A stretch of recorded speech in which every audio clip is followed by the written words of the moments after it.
Hello and welcome back to another in our behind the scenes series at Accidental. I'm Gillian and this is Richard. Hello. Today we're going to be talking a little bit about the history of streaming at Accidental. Accidental was ahead of the curve with streaming. We started streaming before 2020 when most other people started. In fact, we were regularly streaming events already by then. What was it that interested you in live streaming live events, and why did you start? Yeah, we started first because as a theatre company, when we were a touring theatre company, we would be much more interested in the technical side as much as the story side. So when we started, we were a new writing theatre company. We've talked last month about some of the things around that, and the technical side allowed us to bring a lot more perspectives on stage, allowed us to reach a lot more people. So streaming was very much part of that. It's the idea of us as a small Northern Irish theatre company being able to reach people across the water in England, down south in the Republic of Ireland, and much, much further afield. You know, the unrestricted possibilities of it were really exciting. So I think with the first couple of things that we streamed were, the largest first thing that we streamed was Gordon Osborne's funeral, which we streamed from a warehouse in Belfast that had no internet and no power, which is always a great way to start with live streaming if anyone's ever done it. And it was really quite an exciting one because the practice for that, I think we were streaming scratch nights and things like that. So for back in an older building we had in the city centre that we called Floor 4 in the previous life. That was about, I think, 2014 to 2016 we were in that space. And it allowed us to kind of practice with streaming, get used to multiple cameras, what switching system to use, how to get a good signal out, what quality to send it out, and how to start to reach people. And then with Gordon Osborne's funeral, we really kind of doubled down on that. We had multiple cameras, we had security cameras, we had roving cameras, we had all this kind of stuff built into then a bigger switching system that then allowed us to really kind of capture the full breadth of the show, which was quite an experiment. So that kind of kicked us off because we just wanted to reach a lot more people. We wanted to have a bigger impact. We're very ambitious artists starting out in Northern Ireland. We really kind of wanted to make a name for ourselves, and we thought streaming was one of those ways to reach a larger market of people, which then became more important when it became a building because our capacity is limited upstairs. We have 100 seats. Normally we cap it down to 90 just for an extra bit of room. But our capacity is about 100, which means any show that ever comes to us will only ever be able to sell a max of 100 seats. And as artists starting out, building their careers, the ability to build an audience and the ability to have a good return on your box office is incredibly important. So streaming gives us that entire option to add infinite seats, reach a huge amount of audience around the world. So it's still the potential that's there that really excites us. Gordon Osborne's funeral was before you had this building. Yeah.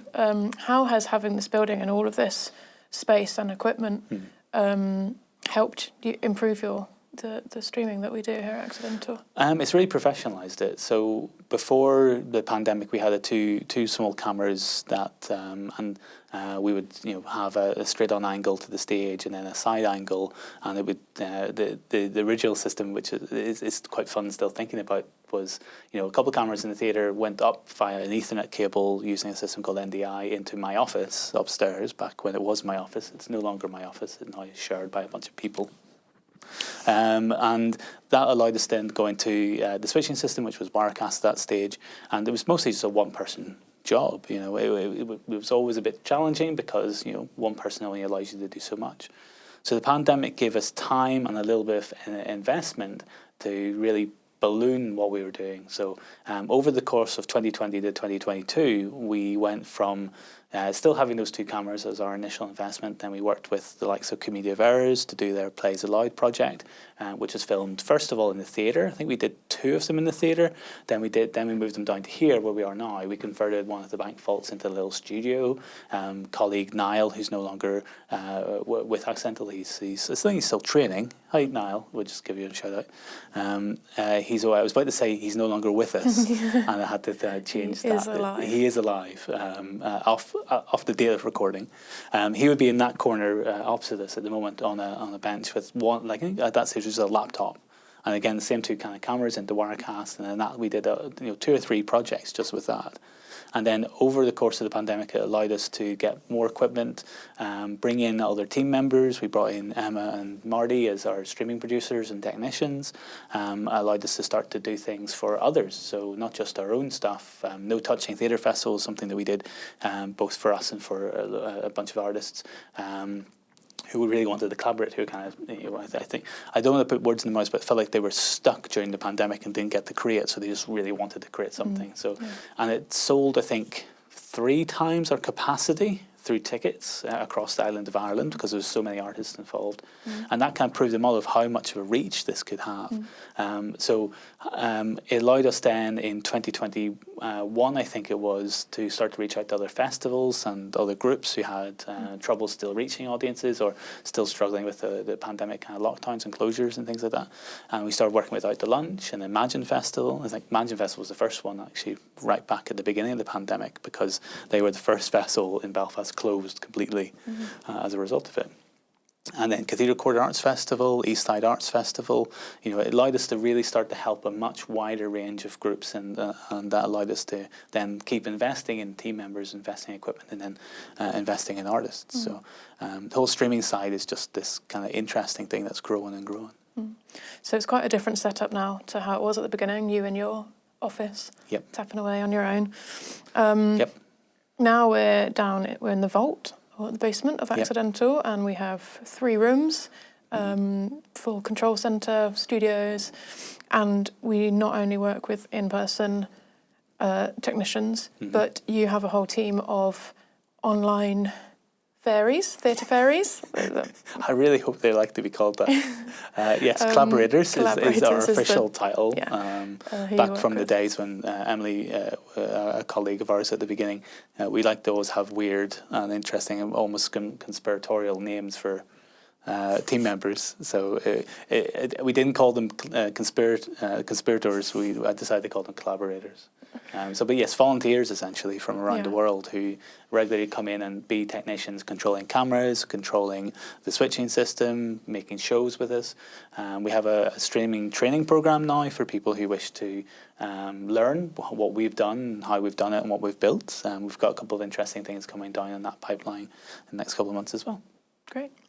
Lastly, what excites you about the future of streaming, both here and more widely? I think it's always going to be that potential for audiences to connect better with an artist they may never have heard of. That's the thing and the artist then in turn to be able to build a career that may never have been able to flourish. They might have had to move. There's an example from during the pandemic from Imagine Festival where the artist got to stay in Donegal and reach an audience of around about 500 people from their home in Donegal. And that's really exciting because at the moment, Northern Ireland, small countries like Northern Ireland, there tends to be a brain drain of talent because you have to go to a certain distance to have a career. The big city move to your capitals of Edinburgh and London and Cardiff and Dublin to get a meaningful career, and that's very difficult. That's difficult on different creative sectors and how you can build a sustainable base, how you can build a sustainable artistic kind of life and environment in any place that this happens to.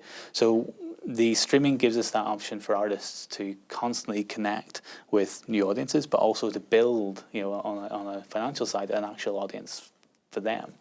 The adage is that you only need 1,000 people around the world to build a successful fan base from which to monetize and then have a career. And we want more people to be able to have better careers, and that's what streaming kind of gives us. As much as at the moment it's just streaming, in the future it will be seen as probably its own platform where people can have meaningful impact upon the artists that they're actually watching. They can change the nature of the show. So we just had one of our favourite shows from Linus Karp and Joseph Martin, who from Awkward Productions, who last year came with How to Live a Jellicle Life, and then this year came with Diana, the untold and untrue story, which in my head I always get mixed which one goes first, untrue or untold.